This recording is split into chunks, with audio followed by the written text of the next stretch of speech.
वहाँ के गांव वालों ने कहा अब हम देखो भाई कागजी तो हम कुछ कर नहीं सकते, हम कह सकते हैं। हमको ये बात बहुत अच्छी लगी। उसके बाद संपूर्ण रास्ते में कोई ना कोई महापुरुष, कोई ना कोई संतजन, कोई ना कोई ब्रजवासी, कोई दाऊ दादा वाले, बरसाने वाले, गोकुल वाले, वृंदावन वाले, गोसाई, सब बड़ी कृपा करके आशीर्वाद देने के लिए पूरी पदयात्रा में आए।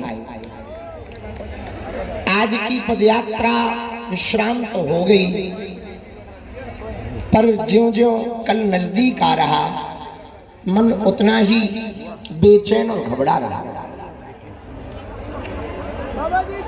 बेचैनी इस बात की है कि हमने और हमारे इन सब पदयात्रियों ने और इन सब संतों ने, चाहे वो बद्रीनाथ वाले महाराज जी हो, महंत राजू दास जी हो, या बागेश्वर धाम की पूरी टीम हो, माधवश्री माधव तिवारी भैया हो, इन सब ने पूरे पदयात्री बागेश्वर धाम के मंडल, सुंदरकांड मंडल, और जहाँ जहाँ से निकले, दिल्ली, हरियाणा, अब उत्तर प्रदेश, ब्रज क्षेत्र, गांव गांव से लोग भर भर कर आए। इतनी जन सैलाब की सुनामी देखी कि हमको कई लोगों ने ये कहा कि भारत के इतिहास में ऐसी पदयात्रा पहली बार हुई। लेकिन रुको, केवल भीड़ जोड़ने के लिए यदि पदयात्रा की गई तो सफल है, पर यदि किसी उद्देश्य से की गई और वो उद्देश्य पूरा ना हो तो असफल है। इस पदयात्रा का उद्देश्य बहुत स्पष्ट है, हिंदुओं की एकता। गांव गांव को भेदभाव, छुआछूत मुक्त करने का संकल्प। कल पदयात्रा को विश्राम ले ले, पर मन की यात्रा आप लोग ब्रज में शपथ लेकर जाना चलती रहे और गांव गांव में हिंदू एकता का कार्य प्रारंभ रहे। तभी यह पदयात्रा सफल हो पाएगी, तभी यह पदयात्रा सफल मानी जाएगी। क्योंकि अब मात्र 12-13 घंटे बचे हैं। कल 12 बजे छठी कला में हम सब लोग वहां पर सामूहिक हनुमान चालीसा गा लेंगे, अर्जी लगाएंगे। आज की भी रह गई तो लास्ट में यदि हम भूल जाएं तो आप लोग हमें ध्यान करवा देना, सुबह की रह गई थी। और उसके बाद में जब विश्राम हो जाएगी पदयात्रा, तो कुछ लोग कल दिन में पहले ही जाके दर्शन करके कार्यक्रम स्थल पर आ जाना, कुछ लोग बाद में जाना, ताकि एकदम से मंदिर पे भीड़ ना हो। और आज हमारे प्रिय भ्राता अनु ने बहुत अच्छी बात बता दी और बड़ी अभूतपूर्व है। ठाकुर जी पूरे ब्रजवासियों को लेकर के गोवर्धन जी गए। क्यों गए? बोले इनकी पूजा करो, गोवर्धन जी की। तो जो भी पदयात्री साधन संपन्न हो, जाने में अनुकूलता हो, तो आपके बदले हम बांके बिहारी के दर्शन कर लेंगे, हमारे बदले तुम गोवर्धन जी के दर्शन कर आना। उससे ना तो कोई देखो अंत भला सो सब भला, ना तो कोई उपद्रव होगा, ना मंदिर में बहुत भीड़ होगी, और आधा काम हम निपटा देंगे, आधा तुम निपटा दोगे। सो गुरु और चेला की मौज कट गई। तो सबसे ज्यादा तो मौज प्रशासन की कट है, और दोनों ही बराबर जिम्मेवार है, आयोजक भी और प्रशासन भी। तो ऐसो क्रम साधन संपन्न वाले जितने पदयात्री हैं वो कर ले गए, बहुत अच्छो रहे। पर 12 बजे कल वहां प्रांगण में 4 धाम छठी करा पे आप लोग रहियो, गुरुजी आ रहे हैं, पूज्य रमण रेती वाले महाराज जी भी आ रहे हैं। और कल हम पूरे ब्रजवासियों से कहेंगे, अब तक तो पदयात्री रहे और आप रहे, कल हमारी प्रार्थना है कोई रहे या ना रहे, ब्रजवासी जरूर रहे। क्योंकि इतनी पदयात्रा वाले आए हैं आपके ब्रज में, इन्हें कछु ना कछु दो चाहिए। अब वो हम ब्रजवासियों से मांगे, आज ना मांगे कल मांगे। तो कल नहीं, पूरे ब्रज में ब्रजवासी है। तो सभी ब्रजवासियों से प्रार्थना है कि कल 12 बजे हर हाल में आप वहां जरूर आइयो, क्योंकि पदयात्रा तो कल ही सफल हो पाएगी जब वो प्रण हम सबके बीच हो जाएगा, आगे की योजना तैयार हो जाएगी, तभी पदयात्रा सफल होगी, वरना ये शोभा यात्रा और भीड़ यात्रा बनकर रह जाएगी। बुरा ना मानना, बहुत साफ बात है। एक हमारे मन में कष्ट है, यदि ब्रजवासी सुन रहे हो तो ये हमारो वीडियो संपूर्ण ब्रज में जरूर भेज दिए। हमसे अब देखो, जिस प्रजा से भूल हो जाए तो राजा ही उसका दोषी माना जाता है। प्रशासन को कोई सिपाही गलती कर दे तो अधिकारी, मुख्य अधिकारियों को ऊपर से डांट लगती है। उसी प्रकार कोई साथ में रहने वाला भूल कर दे तो वो भूल हमारी मानी जाएगी। तो हमारे साथ में चलने वाले कुछ एक दिन के सेवादार बने थे। अच्छा, वे कब बने कब चले गए पता नहीं, क्योंकि हमारी तरफ से नहीं बने, लेकिन उन्होंने बहुत धक्का मुक्का दिया। हमारे मन में 1% भी ये भाव नहीं था कि काऊ ब्रजवासी को धक्का लगा। और हम तो सुबह चलते थे, मात्र 15 किलोमीटर चलना है। 15 किलोमीटर आदमी कितनों धीमी गति से चले, 4-5 घंटा में पहुंच जाएगा आराम से, 5-6 घंटा में पहुंच जाएगा। लेकिन हमको पहुंचते पहुंचते 12, 13 और 14 घंटा लग जाते थे। केवल एकमात्र कारण से हम चले कि हम जितने ज्यादा से ज्यादा लोगों से मिल पाए उतना अच्छा रहेगा, हम अपनी बात रख पाएंगे, उनके मिलने का भाव पूरा हो जाएगा। 2 साल के बच्चे से लेकर के 90 वर्ष की माताएं आई, बुजुर्ग आए, घर काम छोड़ करके आए, रास्ते में 8-8 घंटे तक दिल्ली में, हरियाणा में रोड के किनारे पे लोग खड़े रहे। पर कई लोगों को एक दिवसीय जो ऊट पटांग सेवादार बने, कई लोगों को धक्का लगा, कई लोग तो गिर गए, पता नहीं क्या मन में सोच रहे होंगे। इसलिए हम पदयात्रा के एक दिन पूर्व में क्षमा मांग रहे हैं कि ये भूल हमसे तो हुई नहीं है, पर ये भूल भी हमारी ही है। तो हम क्षमा मांग रहे हैं कि आप मन में कष्ट ना रखना। अब वो हो तो गया है, पर इतनी ज़्यादा भीड़ थी कि उसको संभाल पाना बड़ा कठिन था, इतना बड़ा सैलाब था।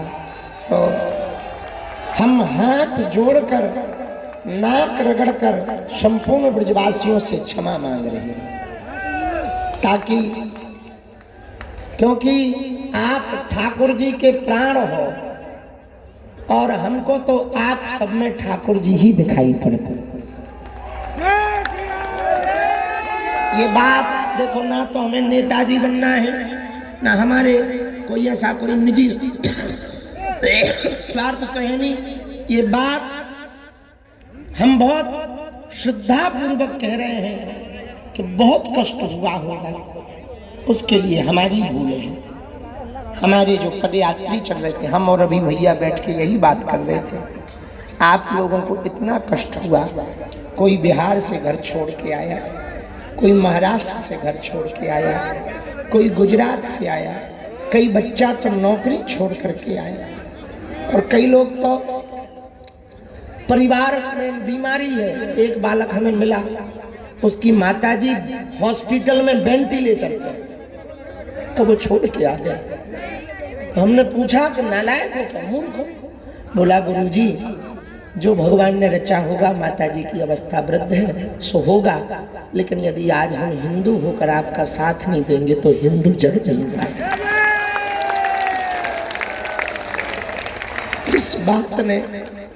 इस बात ने आज हमारे हृदय को छीण छीण कर दिया कि पता नहीं हनुमान जी क्या करवाना चाह रहे और क्यों करवाना चाह रहे। हमने तो कभी सोचा भी नहीं था कि हनुमान जी ऐसी लीलाएं करेंगे, ऐसी पदयात्रा करवा देंगे। साधारण ये था कि गांव-गांव जाएंगे, लोगों को जगाएंगे, प्रेरणा देंगे कि भाई हिंदू एक हो जाओ, हिंदू एक हो जाओ, ताकि भविष्य में तुम्हारे बच्चे सुरक्षित रहें, तुम्हारा परिवार सुरक्षित रहे। ऐसे भाव को देखकर कोई कांवड़ रखे। आज भी जब हम आ रहे थे तो भैया भी साथ में थे। उस वक्त जो अभी गा के गए हमारे अति प्रिय जुबिन नौटियाल जी भी साथ में थे, बी पराग जी भी साथ में थे। एक बालक अपनी 60-65 वर्ष की माता जी को दर्शन कराने के लिए कंधे पे बैठाए थे। अभी की बात, कंधे पे बैठाए थे। तो हमारी नजर गई, हमने गाड़ी रुकवाई। बहुत स्पीड में जा रहे थे, प्रशासन की भी गलती नहीं है, वो भी कह रहे थे थोड़ा जल्दी चलो, भीड़ का बहुत दबाव पड़ रहा है। तो हम थोड़ा स्पीड में जा रहे थे, हमने गाड़ी रुकवाई, हमका जो होना होगा सो थोड़ा मिल ले। तो हमने जब बुलाया तो पूछा कि कंधे पे क्यों? बोले गुरुजी, वो माता जी की आंखों में आंसू आ गए। तो बालक कहता है गुरुजी, माता जी की हाइट छोटी है, आपको देख नहीं पाएंगे, भीड़ बहुत थी तो आप दिख नहीं रहे थे, इसलिए हमने कंधे पे उठा रखा था ताकि आपको वो देख सके। ऐसे भाव। रस्सा पार्टी जो रस्सा पकड़े थे, हाथ छिल गए उनके, ऊपर के जो पोरा है वो पूरे छिल गए, पांव छिल गए, लेकिन उन्होंने रस्सा नहीं छोड़ा। धक्का खाए लेकिन रस्सा नहीं छोड़ा, डांट खाई लेकिन उन्होंने रस्सा नहीं छोड़ा। जो भंडारा बना रहे वो आगे ही पहुंच जाते। भंडारा बना रहे, चाय वाले चाय पिवा रहे, गद्दा वाले गद्दा की व्यवस्था कर रहे, टेंट वाले टेंट की व्यवस्था कर रहे, और पदयात्री भी आप सब इतनी परिश्रम करके, इतना कष्ट उठाकर, सब कुछ छोड़ छाड़ कर। हमने देखा बूढ़ी बूढ़ी माताएं अपने सिर पे पोटली रखे, उतना ही पोटली का वजन है। हमसे तो खाली नहीं चला गया। हम सोच रहे थे कि बताओ ये माताएं कैसे ऐसी चल पाती होगी, 20-25 किलो की पोटली सिर पर रख करके जा रहे हैं। भैया, आपकी श्रद्धा का कर्जा हम चुका नहीं सकते, चुका नहीं सकते। बस जितने भी बागेश्वर धाम के मंडल हैं भारत में, जहां जहां या बागेश्वर धाम के पागल हैं, एक बात अब हम कह सकते हैं, आपके कारण, दिल्ली वालों के कारण, हरियाणा वालों के कारण और ब्रज के कारण पदयात्रा सफल हो जाए, संकल्प पूरा हो जाए, ताकि हिंदू जग जाए और हम लोगों को ऐसी पदयात्रा ना करनी पड़े, न लोगों को कष्ट होवे, न हमको भी कष्ट होवे, न तुमको कष्ट होवे, हिंदू जग जाए। बस इसीलिए हम आपको परेशान कर रहे हैं, पर एक वचन दे रहे हैं, आपने जो निष्ठा श्रद्धा बागेश्वर धाम के परिवार में दिखाई है, हम जीवन भर अपने आराध्य श्री बागेश्वर बालाजी से तुम्हारे लिए लड़ते रहेंगे। जो जो पदयात्रा में आया है बालाजी उनकी सुन लेना, सन्यासी बाबा उनकी सुन लेना, उन पर कृपा कर देना, उन पर दया कर देना, उनकी झोली को भर देना। सभी ब्रजवासियों, बहुत बीच में एक भूल और हुई, वो भी हम कहेंगे, ये वीडियो जरूर पहुंचाएं। बहुत जगह स्वागत के मंच लगाए थे, लेकिन हम भीड़ के कारण, प्रशासन के संकेतों के कारण, और वो जो विधर्मियों ने साजिशें रची थी, जो आरडीएक्स पकड़ा गया था, उसके बाद बहुत सख्ती हो गई थी प्रशासन की, बहुत सख्ती हो गई थी। 4 दिन तो मोबाइल नेटवर्क ही बंद कर दिए थे, जयमल लगा दिया था। तो बड़ी मुश्किल से जब वो तो यूपी में प्रवेश भय, जयमल खुला, तब जा कर के थोड़ी राहत मिली फोनों की।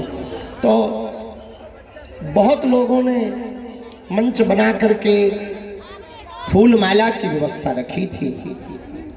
हम भीड़ के कारण, बहुत भक्तों के सैलाब के कारण उनकी फूल माला जिन जिन की हम स्वीकार नहीं कर पाए।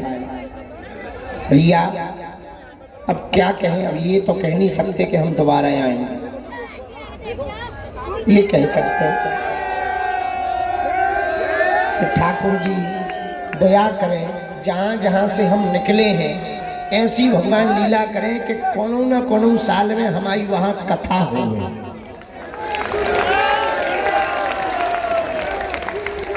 तो वो पूरा कर्जा चुक जाए, इसका ये उपाय है। अर्जी भी लग जाए, मिलवो भी हो जाए, भभूति भी बट जाए, कथा भी हो जाए। तो सभी ब्रजवासियों के चरणों में, पदयात्रियों के चरणों में खूब खूब हम प्रणाम कर रहे हैं। आपको आज बहुत रात हो गई, कल सुबह जल्दी हम लोगों को यहाँ से चलना है, क्योंकि 12 बजे तक हर हाल में हम लोगों को वहाँ पहुँचना है।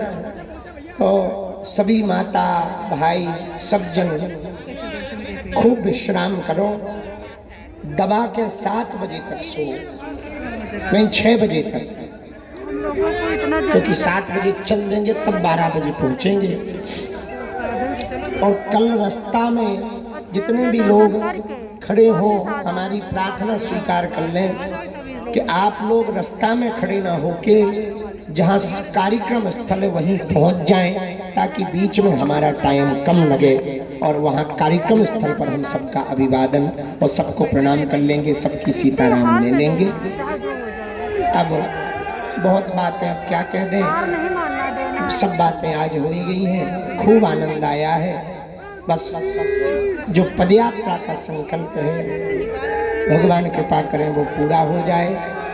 आप सब लोग कल यहाँ से जब पूरा हो जाए तो प्रस्थान करना, बहुत अच्छे से और आराम से जाना। और फरवरी के 1 फरवरी से 20 फरवरी तक, 18-19 फरवरी तक हम लगातार धाम पर हैं। अभी भी यहाँ से हम धाम पर हैं, पर 1-2 दिन विश्राम करके वहाँ अनुष्ठान चल रहा है, तो वो क्रम हमें पूरा करना पड़ेगा। तो वो क्रम पूरा कर लेंगे और उसके बाद फिर शिवपुरी में कथा है 24 तारीख से, तो वहाँ भी दास को जाना है सेवा करने। पर फरवरी के पूरे महीना में, दिसंबर में भी कुछ दिन हैं, जनवरी में भी कुछ दिन हैं, फरवरी में तो लगभग 18-19 दिन लगातार धाम पर हैं। सो सभी पदयात्रियों का निमंत्रण है। एक अंतिम सूचना और सुनो। एक अंतिम सूचना, जितने मंडल बैठे हैं उनके प्रभारी सुन रहे हो या बाद में सुने, सभी मंडलों को मिलने की व्यवस्था हम धाम पर रखेंगे अलग से, क्योंकि यहाँ बन भी नहीं पाएगा, आप भी परेशान हो जाओगे। तो धाम पर सभी मंडल बाई मंडल को हम वकील साहब से फोन लगवा देंगे, तो धाम पर डेट बाई डेट में सबको मंडलों को बुला करके वहीं पर सीताराम कर लेंगे। अब रात्रि बहुत हो गई है, अपनी बात को हमें, हाँ माला ले लो, सामूहिक अर्जी रह गई, पर रुक जाओ, सुबह नहीं लग पाई थी, सामूहिक अर्जी रह गई। दोनों हाथों की मुट्ठी बांध लो।